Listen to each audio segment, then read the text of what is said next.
Hi guys, అందరు ఎలా ఉన్నారు? ఈరోజైతే ప్రిలిమ్స్ దగ్గరలో ఉంది కాబట్టి సీసాట్ అయితే చేస్తాను, రివైజ్ చేస్తున్నాను సీసాట్.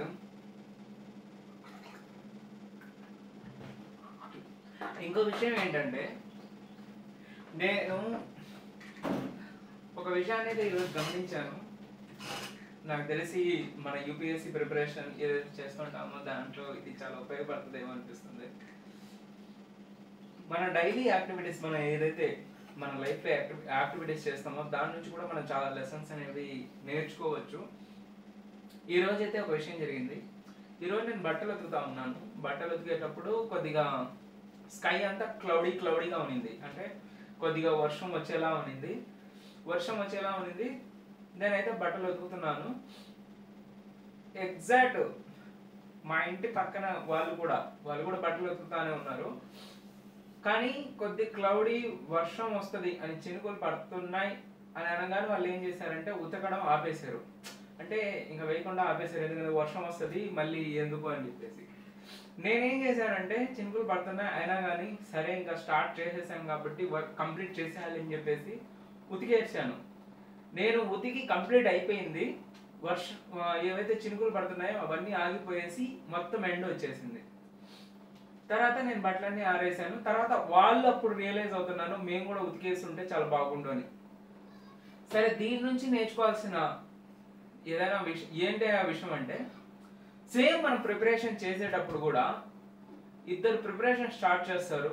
ప్రిపరేషన్ స్టార్ట్ చేసినప్పుడు వెళ్తూ ఉంటుంది ప్రిపరేషన్.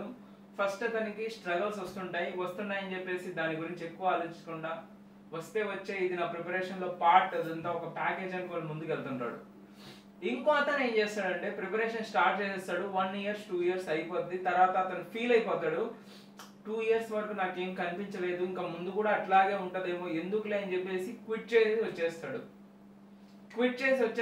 ఎవరైతే ఆ ప్రాబ్లమ్స్ ని ఫేస్ చేస్తూ ఆ స్ట్రగుల్ ని ఎంజాయ్ చేస్తూ ఇదంతా నా జర్నీలో పార్ట్ అనుకొని ముందుకెళ్ళాడో అతను 1 or 2 years లో ఐఏఎస్ అవుతాడు. ఎవరైతే అక్కడైతే వదిలేసుకొని వచ్చేసాడో అతను ఏదో జాబ్లో అయితే, చిన్న జాబ్లో అయితే వెళ్ళి సెటిల్ అయిపోతాడు. తర్వాత అతను ఎవరైతే జర్నీ కంటిన్యూ చేసుకున్నాడో ఫస్ట్ అతన్ని చూసి ఇతను అప్పుడు రియలైజ్ అవుతుంటాడు, నేను కూడా చేస్తుంటే చాలా బాగుండేమో అని. నేను అందుకే చెప్తున్నాను, ఇలాంటి గిల్ట్ ఫీల్ రాకూడదనే మీరు ప్రిపరేషన్ టైంలో చాలా హార్డ్ టైమ్స్ వస్తుంటాయి. హార్డ్ టైమ్స్ వచ్చినంత మాత్రాన మీరు ముందు మొత్తం ఎప్పుడు కూడా లైఫ్లో ఏ సిచ్యువేషన్ కూడా పర్మనెంట్ కాదు. అది హార్డ్ టైమ్స్ అయినా కానివ్వండి, సక్సెస్ అయినా కానివ్వండి, హ్యాపీనెస్ ఏదైనా కానివ్వండి, లైఫ్లో ఏది పర్మనెంటే కాదు. అది పీరియడ్ ఆఫ్ టైంలో ఏమవుతుంది, కోర్స్ ఆఫ్ టైంలో ఏమవుతుందంటే పోనుగా అవి మారుతూ పోతాయి మూడ్స్ అనేవి. ఇప్పుడు కొద్దిగా మీకు హార్డ్ టైమ్స్ లో ఉండొచ్చు, కొద్దిగా మీరు ఎట్లా కంటిన్యూ అంటే మీరు సక్సెస్ వస్తే కొద్దిగా హ్యాపీ మూమెంట్స్ వస్తాయి, మళ్ళీ దాంట్లో ఆ హ్యాపీ మూమెంట్స్ కూడా కంటిన్యూ ఉండవు, తర్వాత వేరే ఇలాగా ఫ్లక్చువేట్ అవుతూ వెళ్తాయి ఫీలింగ్స్ కూడా, ఏమైనా మూమెంట్స్ అయినా కానీ.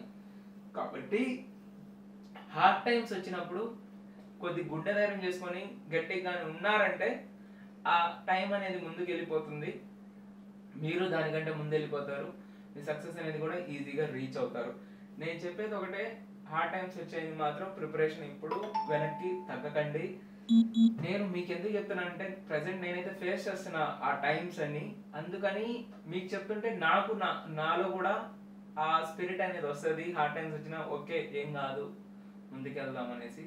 అందుకే నేను మీతో చెప్తుంటాను. ఇప్పుడైతే సీసాట్ చేస్తున్నాను. సీసాట్లో ఫస్ట్ రీజనింగ్ అయితే ఈరోజు కంప్లీట్ చేసేస్తాను, మొత్తం రివైజ్ చేసి. రేపు వచ్చేసి అర్థమెటిక్ చేసేస్తాను. తర్వాత ఇంకో జిఎస్ పార్ట్ ఉంది, అది చేసేస్తే ఇంకా సండే ఎగ్జామ్కి వెళ్ళాల్సి వస్తుంది. ఓకే, అయితే